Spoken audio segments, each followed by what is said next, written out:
जरासंध जितनी बार हारेगा उतनी बार वो और खतरनाक होता जाएगा। बल्कि अब जो मैं देख रहा हूं वो तो बिल्कुल एक नई चाल है। चाल? प्रभु, कैसी नई चाल? अब वो किसी मलेच्छ शक्ति की सहायता से आक्रमण की तैयारी करेगा। मलेच्छ शक्ति? कौन है वो? काल यवन। काल यवन? आपने खबर दी थी कि हिंदुस्तान से कोई राजदूत हमसे मिलने आए हैं। जी सरकार, मगध के सम्राट जरासंध ने मद्र देश के राजा महाराज शल्य को आपसे भेंट करने के लिए भेजा है। मैंने जब नारद से यह प्रश्न किया था कि इस धरती पर मेरी टक्कर का कोई योद्धा है, तो उसने भी यही नाम बताया था, कृष्ण। इस बात का निर्णय पहले से हो चुका है कि काल यवन से युद्ध करने हम अकेले जाएंगे, इसलिए सेना को युद्ध की आज्ञा नहीं दी जाएगी।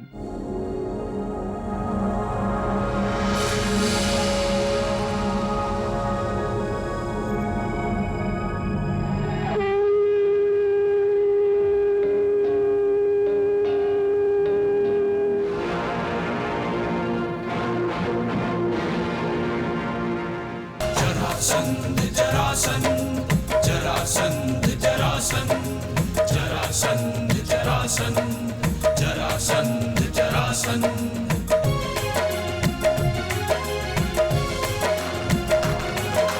एक शरीर दो हिस्सों में था, जरा राक्षसी जोड़ती, बन जाता वह जरासंध जिसमें अद्भुत थी शक्ति।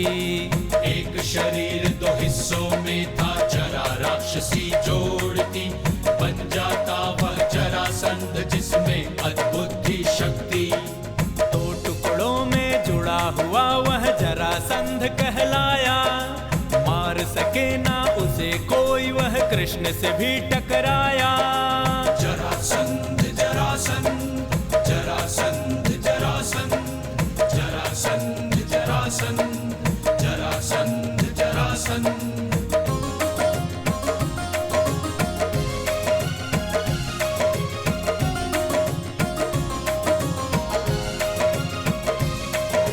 जरासंध का कंस जमाई, जिसका वध किया कृष्ण ने, कृष्ण से कई युद्ध किया, वैरी बनकर जरासंध ने, वैरी बनकर जरासंध ने, यमन के राजा के संग मथुरा पे किया चढ़ाई।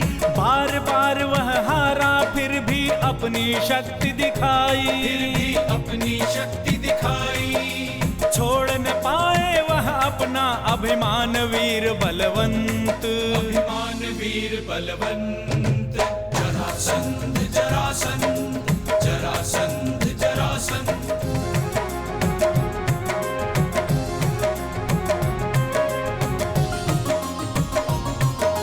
कृष्ण जी मथुरा छोड़ द्वारिका पुरी को राज्य बनाए, रण को छोड़ के भागे कृष्ण, रण छोड़ कृष्ण जी कहलाए, रण छोड़ कृष्ण जी कहलाए।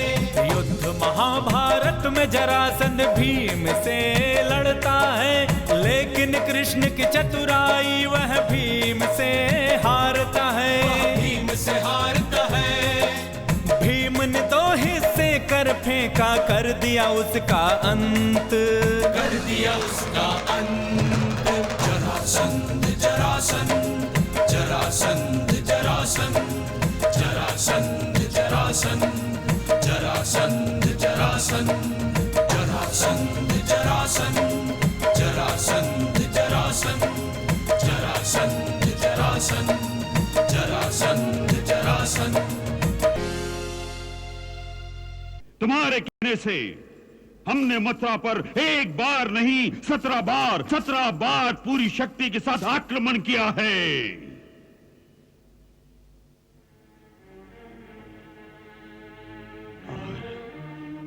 और हर बार हमें ही मुंह की खानी पड़ी।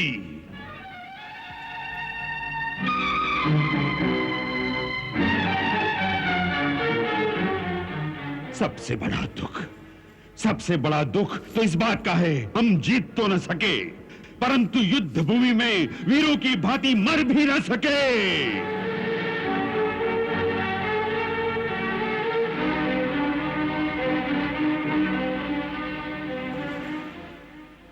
हम आपकी मानसिक अवस्था समझ सकते हैं सम्राट, हम समझ सकते हैं,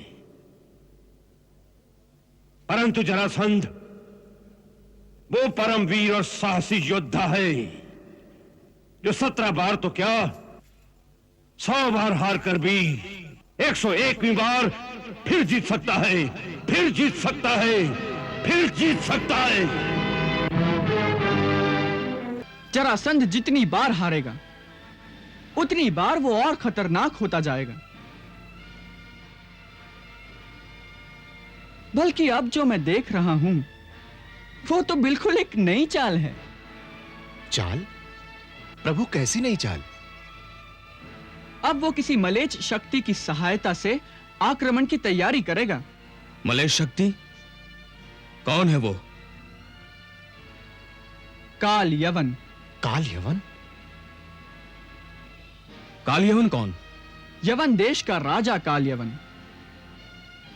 इस समय जरासंध और शल्य भी उसी की बातें कर रहे हैं।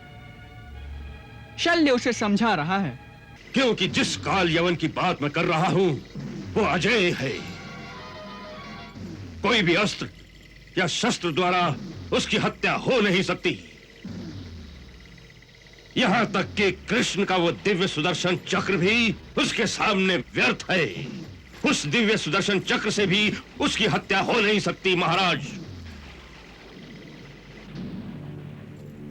महाराज शल्य, ये तो एक झूठा सपना लगता है, केवल सपना। ये काल यवन वास्तव में मलेच्छ नहीं, परंतु एक ऋषि की संतान है, जिसे उस ऋषि ने मलेच्छ देश के यवन राजा को दत्तक पुत्र के तौर पर दे दिया था। इसलिए ये वास्तव में ऋषि पुत्र होते हुए भी यवन कहलाता है। महाराज काल यवन की! महाराज काल यवन की! महाराज काल यवन की! महाराज काल यवन की! महाराज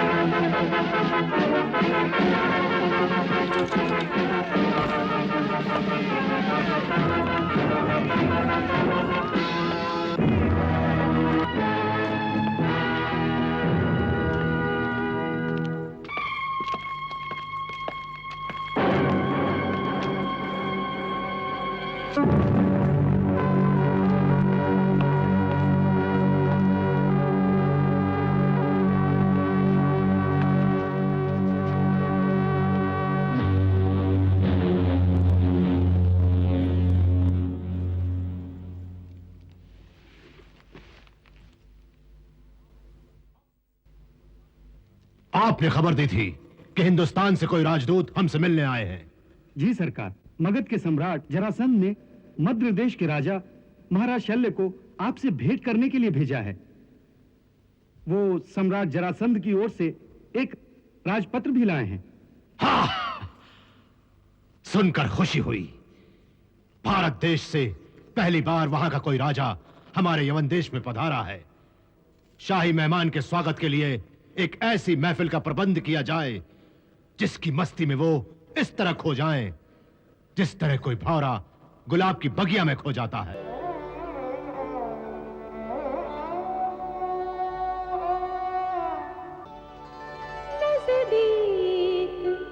अगर हुस्न की आतिश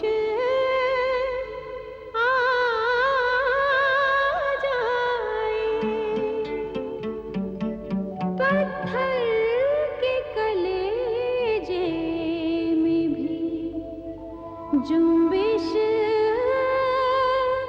आ जाए,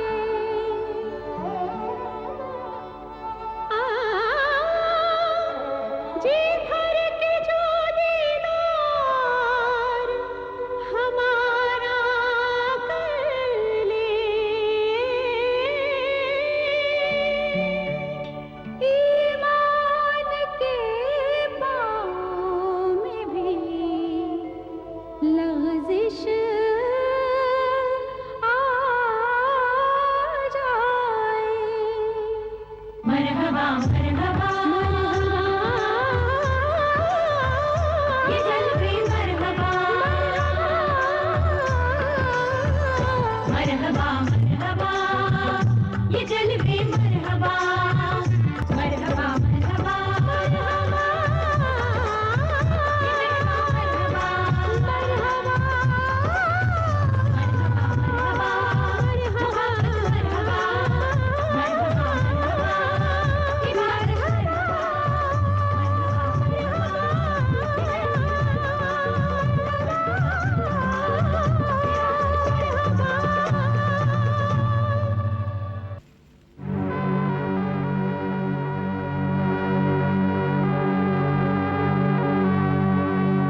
इस पत्र से मुझे सारी परिस्थिति का पूरा ज्ञान हो गया है। मुझे याद आ रहा है, मैंने जब नारद से यह प्रश्न किया था कि इस धरती पर मेरी टक्कर का कोई योद्धा है, तो उसने भी यही नाम बताया था, कृष्ण। कृष्ण कृष्ण। परंतु परंतु परंतु क्या? परंतु ये कि जिस सुदर्शन चक्र का आपने जिक्र किया है, उसका तोड़ मेरे पास है या नहीं, यही सोच रहा हूं। इसका तोड़ तीनों लोकों में किसी के पास नहीं। तो फिर युद्ध कैसे होगा? वो तो मेरा सिर काट देगा। नहीं, आपका सिर सुदर्शन भी नहीं काट सकता। वो कैसे? भगवान शिव के वरदान से। हम तुम्हें मनचाहा वरदान देते हैं कि तुम्हारे वीर्य से ऐसे पुत्र की उत्पत्ति होगी जो संसार में अजेय होगा। संसार का कोई भी योद्धा किसी भी शस्त्र या अस्त्र से उसकी हत्या नहीं कर सकेगा। सूर्यवंशी हो या चंद्रवंशी, कोई भी क्षत्रिय वीर उसे युद्ध में हरा नहीं सकेगा। ये वरदान मांगने के पीछे तुम्हारे हृदय में भोग विलास की एक इच्छा छुपी हुई है, इसलिए उसका पूरा आनंद पाने के लिए हमारे वरदान से तुम्हें राजसी वैभव प्राप्त होगा। तुम्हारा ठाट बाट एक राजा की भांति हो जाएगा। तथास्तु।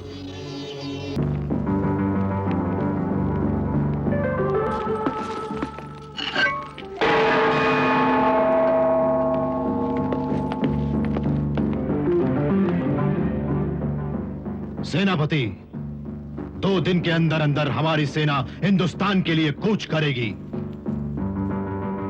लंबा सफर है, इसलिए सेना में केवल घुड़सवार और ऊंट सवार ही होंगे। जाओ, तैयारी शुरू करो। जी सरकार। देखिए अक्रूर जी, इस बात का निर्णय पहले से हो चुका है कि काल यवन से युद्ध करने हम अकेले जाएंगे, इसलिए सेना को युद्ध की आज्ञा नहीं दी जाएगी। हां, उन्हें नगर की सुरक्षा का काम सौंपिए। नगर में स्थान स्थान पर सैनिक टुकड़ियां खड़ी रहें, जिससे शत्रु की सेना को देखकर नगरवासी चिंतित न हो। उन्हें ऐसा लगना चाहिए कि उनकी सुरक्षा के लिए सेना मौजूद है।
सेनापति, महाराज जो हुकुम।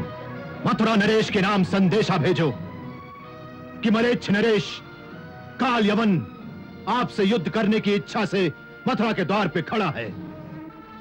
हमें पूरी उम्मीद है कि आप अपने क्षत्रिय धर्म के अनुसार हमारी चुनौती को स्वीकार करके हमें अपने साथ युद्ध करने का आनंद प्रदान करेंगे। इसलिए हमारा आपको यही मशवरा है कि या तो वीरों की भांति सेना के साथ नगर के बाहर आकर युद्ध करिए, या फिर स्वयं नगर के बाहर आकर अपने आप को हमारे हवाले कर दीजिए।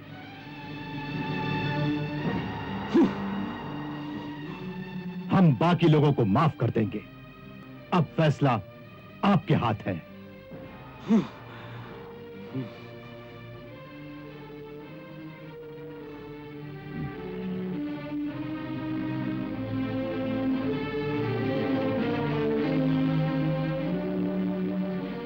आप भी इसका उत्तर भेजिए। क्या लिखूं प्रभु? लिखिए कि हम आपकी वीरतापूर्ण बातों से अति प्रभावित हुए। आपने युद्ध के लिए जो सुझाव दिए हैं, ऐसी बात आप जैसा वीर पुरुष ही सोच सकता है। इसलिए हम आपके इस वीर स्वभाव की प्रशंसा करते हैं। हमें आपकी युद्ध की चुनौती स्वीकार है,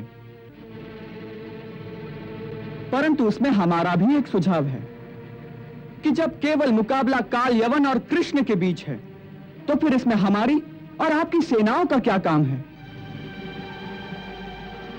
सो बेहतर तो यही है कि केवल आप और मैं आपस में लड़कर फैसला कर लें।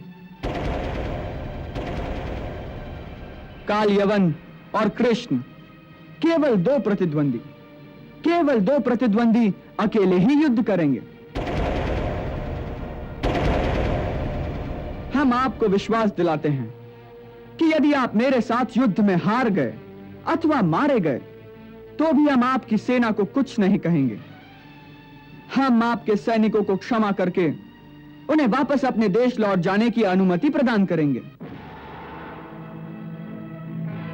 वाह! इसको कहते हैं वीर पुरुष। ये कृष्ण तो सचमुच परम वीर है। नारद ने ठीक ही कहा था, इस धरती पर मेरे साथ युद्ध करने की क्षमता केवल एक ही पुरुष में होगी, जिसका नाम कृष्ण होगा। अवश्य वही कृष्ण है। उस वीर पुरुष को उत्तर लिखो कि हमें उसका प्रस्ताव पूर्णतः स्वीकार है। जी।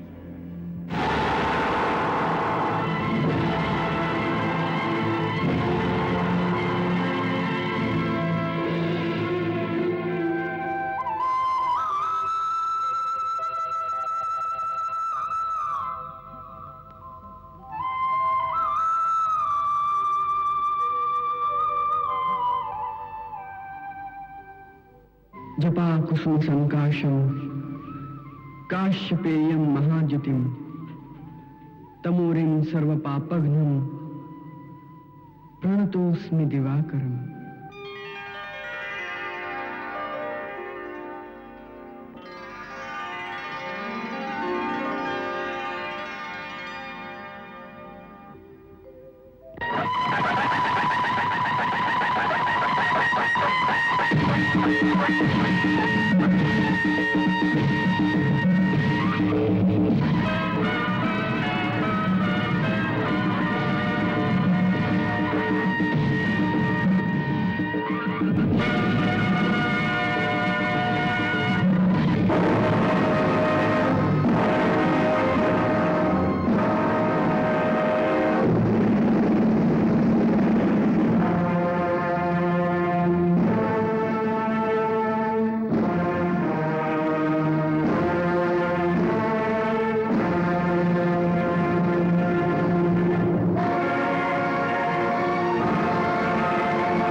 देखकर अच्छा लगा कि तुम अपनी बात के धनी हो, वादे के पक्के हो। ये वीरता की निशानी है। ये जानते हुए भी कि जो काल यवन से युद्ध करेगा वो अवश्य मारा जाएगा, क्योंकि काल यवन को तो कोई मार ही नहीं सकता।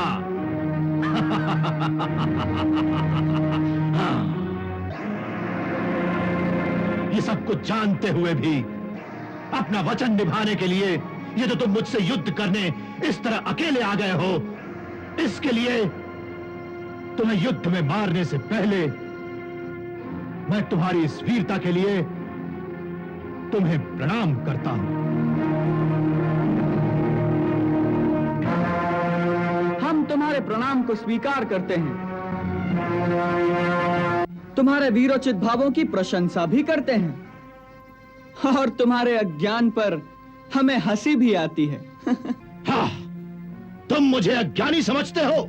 अवश्य, अज्ञानी तो तुम हो।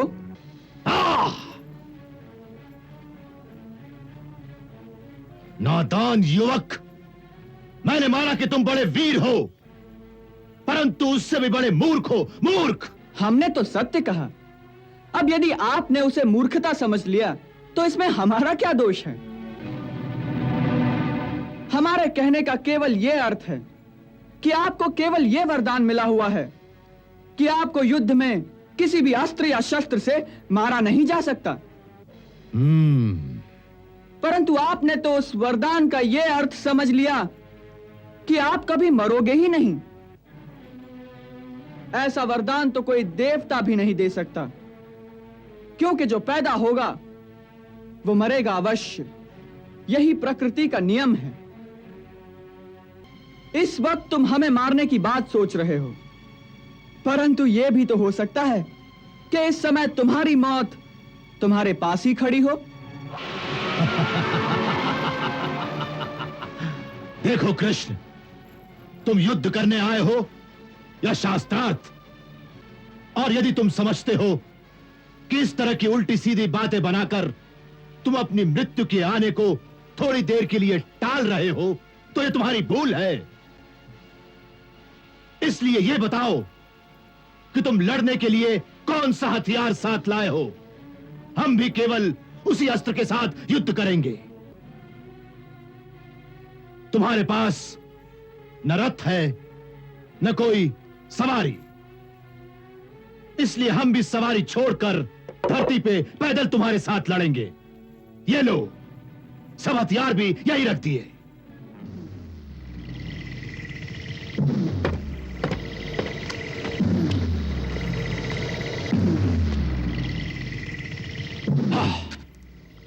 नहीं महाराज कालयवन, ये बाजी अभी बराबर की नहीं। क्या मतलब? देखिए, हम इस मैदान में अकेले खड़े हैं। हमारे पीछे सहायता के लिए कोई सेना नहीं है। उधर आप अपने हथियार छोड़कर रथ से उतर तो आए हैं, परंतु आपकी सेना ने दूर से हमें घेर रखा है, जो कभी भी आक्रमण कर सकती है। इसलिए यदि आपको अपने ऊपर कोई विश्वास है, तो जिस प्रकार हम अपनी सेना को छोड़कर अकेले आए हैं, उसी प्रकार आप भी अपनी सेना को छोड़कर बहुत दूर किसी ऐसे स्थान पर हमारे साथ अकेले चलिए, जहां पर कोई दूसरा ना तो आपकी सहायता के लिए आ सके और ना हमारी सहायता के लिए। हाँ, मंजूर, हमें यह बात भी मंजूर है। सेनानायक जी, हमारी आज्ञा है कि हम दोनों जहां जा रहे हैं वहां कोई हमारे पीछे ना आए।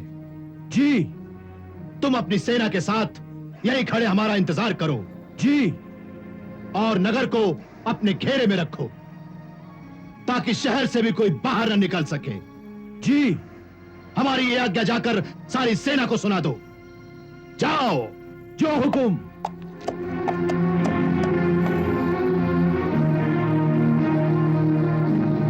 चलो, अब कहां चलना है? वहां तक जहां हम दोनों को कोई देख न सके। चलो। चलो।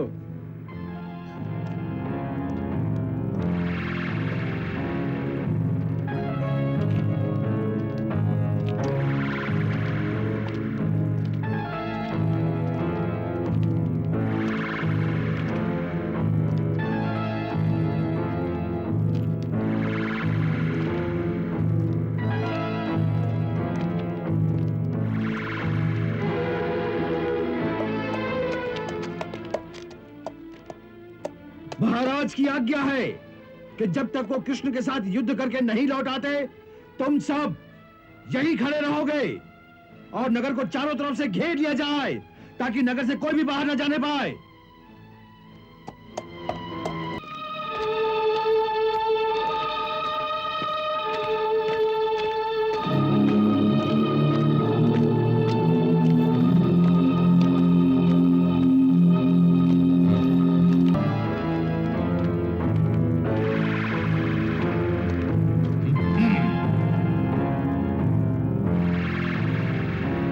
लो, अब तो एकांत आ गया। एकांत आ गया, तब तो भागना चाहिए।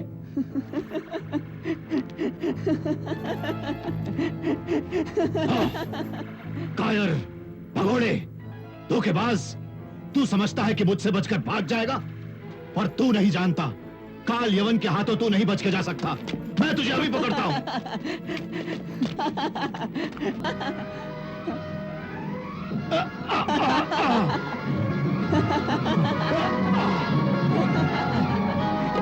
नाथ भगावत खेल खिलावत वीर कुलावत युद्ध करन को, यो रण छोड़ के भागन पे रण छोड़ का नाम मिला भगवन को। जोगी जति नित ध्यान लगाए के पाना सके इन श्री चरणन को, जो नर होए तो हाथ लगे बस कैसे करे कोई नारायण को। काल यवन का है काल जहां प्रभु लेके चले वहां काल यवन को।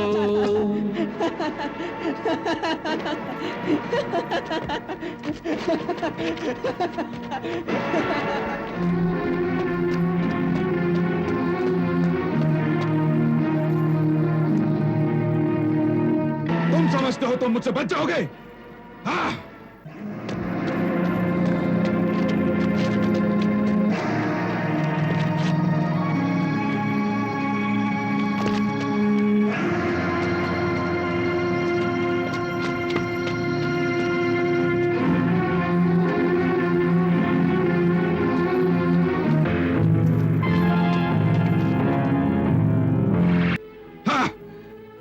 यह भी अच्छा हुआ कि तुम इस अंधेरी गुफा में खुद ही घुस गए। अब भागने की भी जगह नहीं मिलेगी।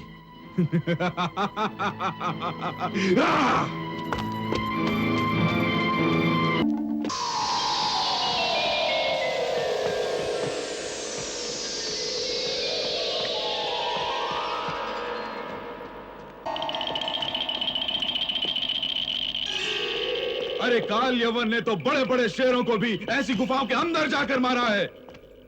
तुम तो एक मामूली इंसान हो।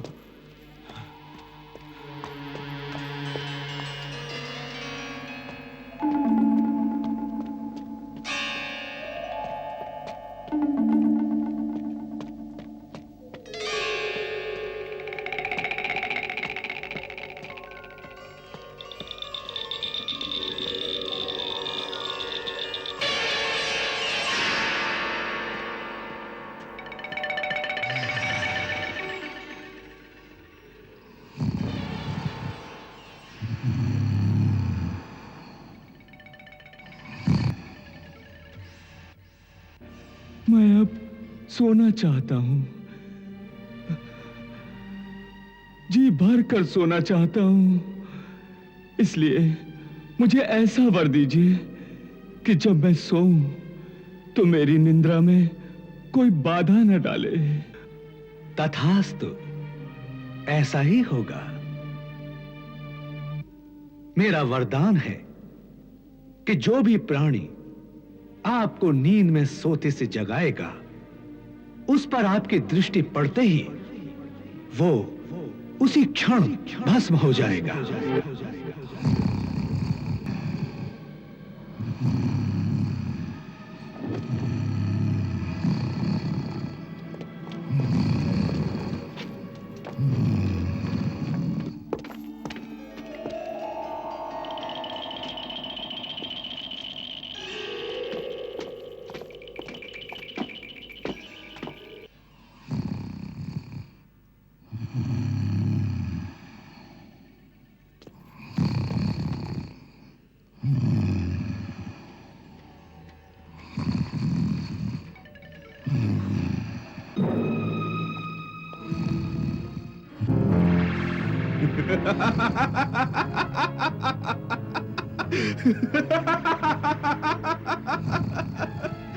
मैंने जिंदगी में बड़े बड़े काया और भगोड़े देखे थे, पर तुम्हारे जैसा कोई नहीं देखा था।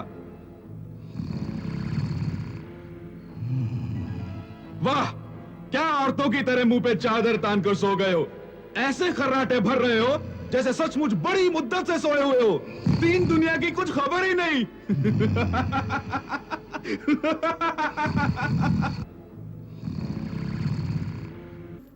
देखो देखो, मुझे क्रोध आ रहा है, इसलिए आखिरी चेतावनी देता हूं कि उठकर युद्ध करो, अन्यथा यहीं पीस डालूंगा।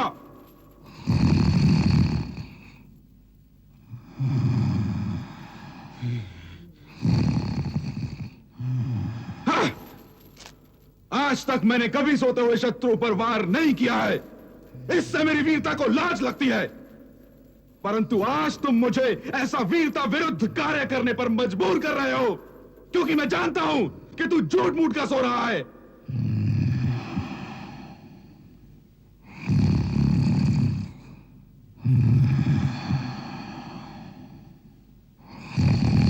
उठ!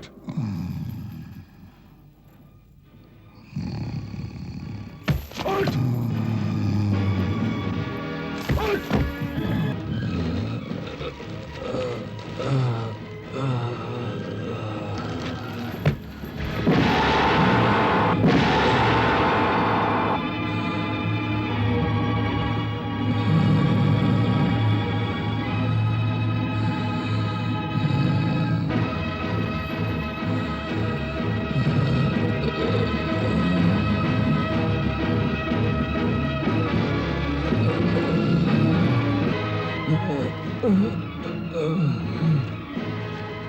ये किस दुष्ट ने हमें नींद से जगाया?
सहसा चारों ओर हुआ ये कैसा अलौकिक दिव्य उजाला।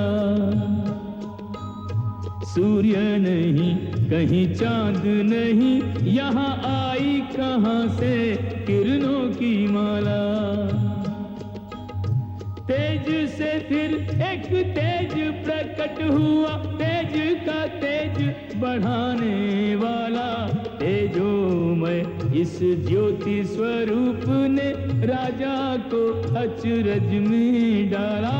तेजोमय इस ज्योति स्वरूप ने राजा को अचरज में डाला।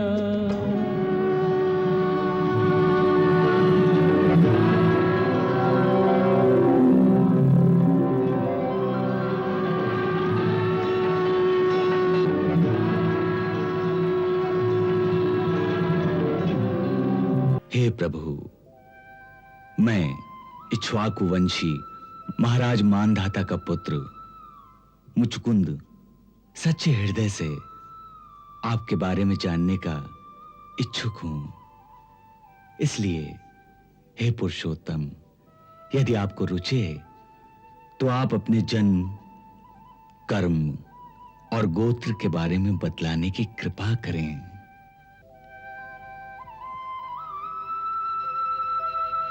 राजन, मेरे हजारों जन्म, हजारों कर्म और सहस्रों नाम हैं, जिनकी गिनती मैं स्वयं भी नहीं कर सकता। यह संभव है कि कोई पुरुष अपने कई जन्मों की मेहनत से इस पृथ्वी के रज कणों की गिनती कर ले, परंतु मेरे जन्म, गुण, कर्म और नामों की गिनती कोई अनंत जन्मों में भी नहीं कर सकता। राजन, तुम पर प्रसन्न होकर मैंने तुम्हें अपने इस जन्म का गूढ़ वृत्तांत सुना दिया है। सो हे राजर्षि मुचुकुंद, आज तुम्हारी जो भी अभिलाषा है मुझसे मांग लो। मैं तुम्हारी सारी अभिलाषाएं, सारी लालसाएं पूर्ण कर दूंगा, क्योंकि जो एक बार मेरी शरण में आ जाता है उसके लिए फिर ऐसी कोई वस्तु नहीं रह जाती जिसके लिए वो शोक करे। हे अंतर्यामी, मैं आपके चरणों की सेवा के अतिरिक्त और कोई वर नहीं मांगना चाहता। केवल मुझे अपनी अनन्य भक्ति का ही वर दीजिए। हे प्रभु, केवल इतना ही वर दीजिए।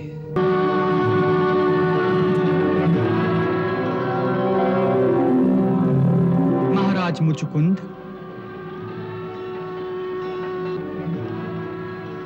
तथास्तु, तथास्तु, तथास्तु।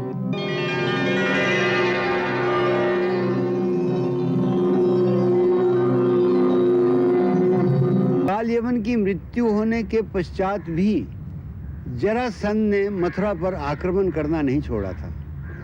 कई वर्षों तक बार बार मथुरा पर चढ़ाई करता रहा। इस बीच कृष्ण और बलराम भी बड़े हो गए थे। हर बार जरासंध नई सेना लेकर आता रहा और हर बार वो कृष्ण बलराम के हाथों परास्त होकर वापस जाता रहा।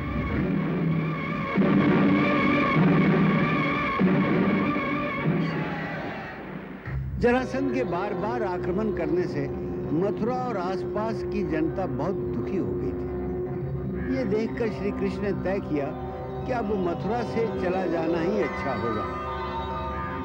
तत्पश्चात श्री कृष्ण ने देवलोक के महाशिल्पी विश्वकर्मा का आवाहन किया।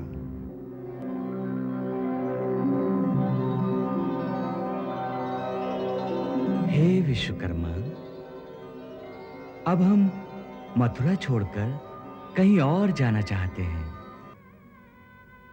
वहां आप हमारे लिए एक ऐसी नगरी का निर्माण कीजिए जहां सब सुख और शांति से रह सकें। हे प्रभु, ऐसा सुंदर स्थान मेरी दृष्टि में है। कहां? पश्चिम में प्रभास क्षेत्र के पास समुद्र तट के निकट एक छोटा सा द्वीप है प्रभु। वहां उत्तम पुरी का निर्माण हो सकता है। बहुत अच्छी बात है। आप जाइए और जाकर समुद्र देवता से कहिए कि वहां पर हम द्वारिका नाम की अपनी राजधानी का निर्माण करना चाहते हैं। जैसी प्रभु की आज्ञा।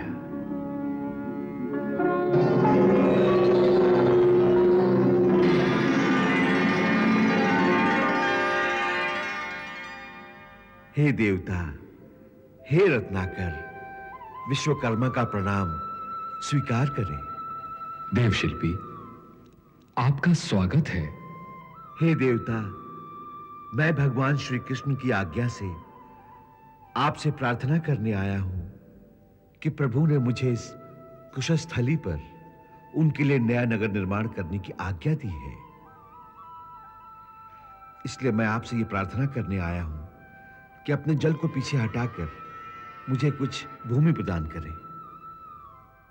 और उन्होंने कहा है कि जब इस धरती पर अपनी लीला समाप्त करके वो गोलोक पधारेंगे, तब ये भूमि आपको लौटा दी जाएगी। जो आज्ञा। प्रभु की इच्छा जानकर जल को लिया समेत, किया सिंधु ने नाथ को द्वीप द्वारिका भेंट, जल को लिया समेत।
मैं तेरी भक्ति से प्रसन्न हूं। वर मांगो, क्या इच्छा है वत्स?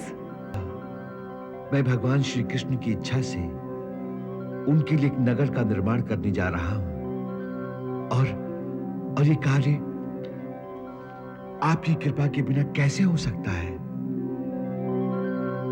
इसलिए हे माता, मेरे मन में रचनात्मक शक्ति का संचार करो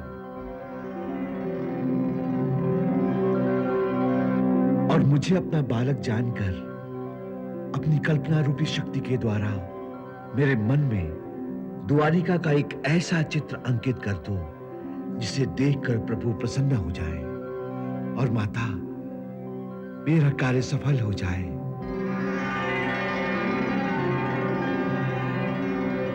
हे माता, कल्पना शक्ति भेजो माता। तथास्तु।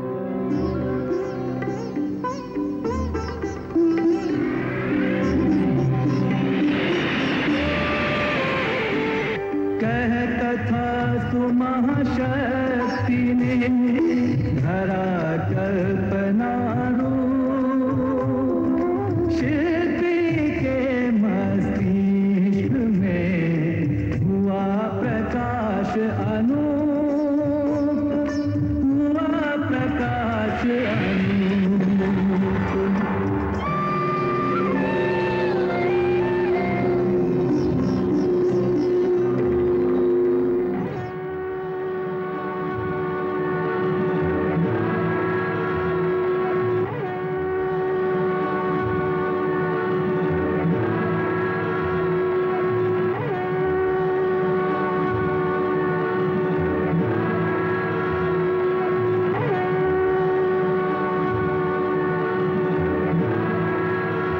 विश्वकर्मा। देवराज इंद्र को विश्वकर्मा का प्रणाम। देवराज, सेवक को आज्ञा दीजिए, कहिए आपकी क्या इच्छा है? हमारी अमरावती में जिस सभागृह में देवताओं की सभा होती है, उस सभा में जब तक बैठे रहे तब तक प्राणी को न भूख प्यास सताती है, न बुढ़ापा आता है, न ही मृत्युलोक का कोई नियम वहां लागू होता है। हमारी परम कामना है स्वर्गलोक की उस सुधर्मा सभा को प्रभु की सेवा के लिए द्वारिका में स्थापित करें। इसलिए हम अपनी सुधर्मा सभा के भवनों को स्वर्ग से अपने साथ ही उठा लाए हैं।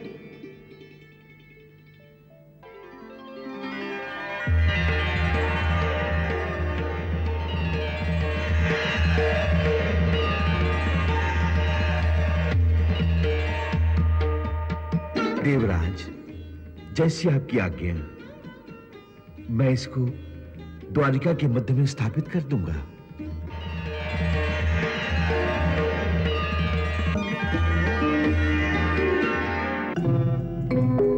हे विश्वकर्मा, हमारी भी एक प्रार्थना है। देवताओं के कोषाध्यक्ष यक्षराज कुबेर को विश्वकर्मा का प्रणाम। कहिए देव, सेवक के लिए क्या क्या है? हम भी प्रभु के श्री चरणों में अपनी सेवा अर्पण करना चाहते हैं, इसलिए हम ये अक्षय पात्र द्वारिका के ऊपर आकाश में रखने आए हैं, जिससे द्वारिका में रहने वाले किसी प्राणी के घर में कभी किसी वस्तु अथवा संपदा की कमी नहीं रहेगी।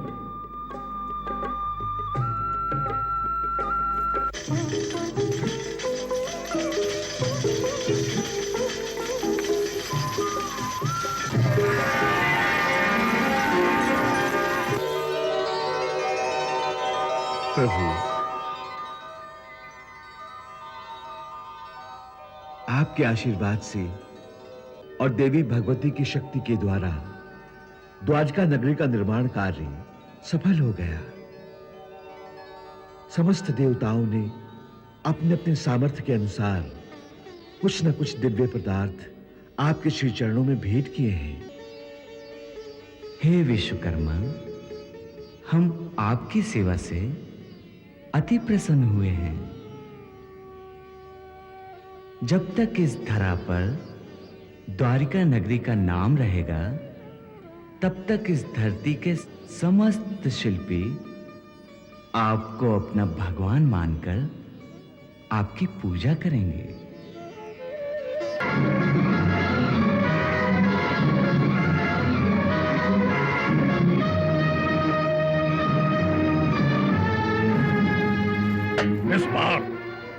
इस बार हम युद्ध नहीं करेंगे, बल्कि इस नगरी को भूखा मार देंगे। घेरा इतना मजबूत हो कि मथुरा के सभी मार्ग चारों ओर से बंद हो जाए, न कोई अंदर आ सके और न कोई बाहर निकल सके। इस बात का पूरा ध्यान रहे कि बाहर से अनाज का एक एक दाना भी नगर के अंदर न आ सके।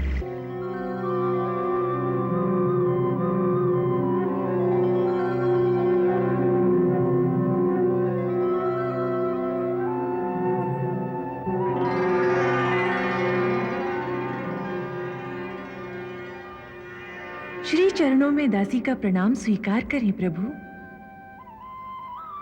मेरे लिए क्या क्या है सर्वेश्वर? योग माया, इस समय मथुरा में हमारे जितने भक्त हमारे साथ चलने को तैयार हों, उन सबको अपने आंचल में समेटकर इस प्रकार द्वारिका पहुंचा दो कि वहां जाकर उन्हें ऐसा लगे कि वे सदा से वहीं रहते आए हों। जो आज्ञा सर्वेश्वर।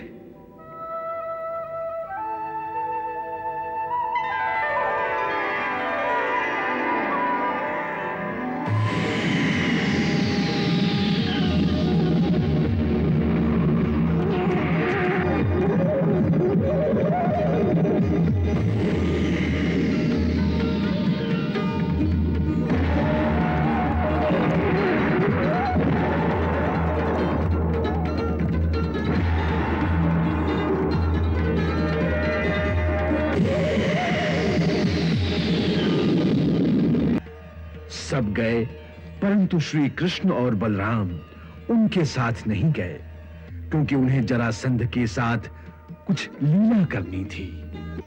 जरासंध की सेना मथुरा के गिर्द चारों ओर से घेरा डाले खड़ी थी।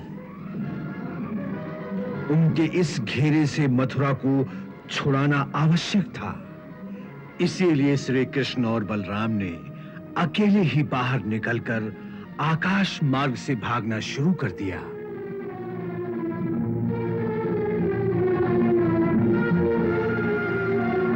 जरासंध ने उन्हें अकेले भागते देखा तो उन्हें पकड़ने के लिए वो अपनी सेना के साथ उनके पीछे भागा। चलो आगे बढ़ो।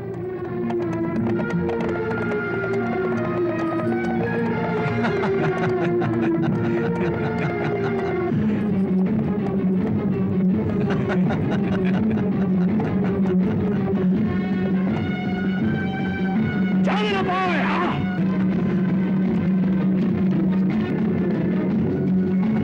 रास्ते में गोमांतक पर्वत था।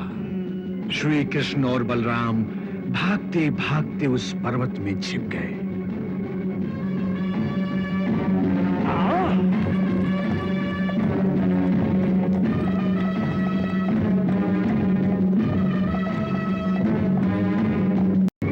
इन्हीं पहाड़ियों में कृष्ण छुपा हुआ है। जाओ, इन पहाड़ियों को आग लगा दो। जाओ।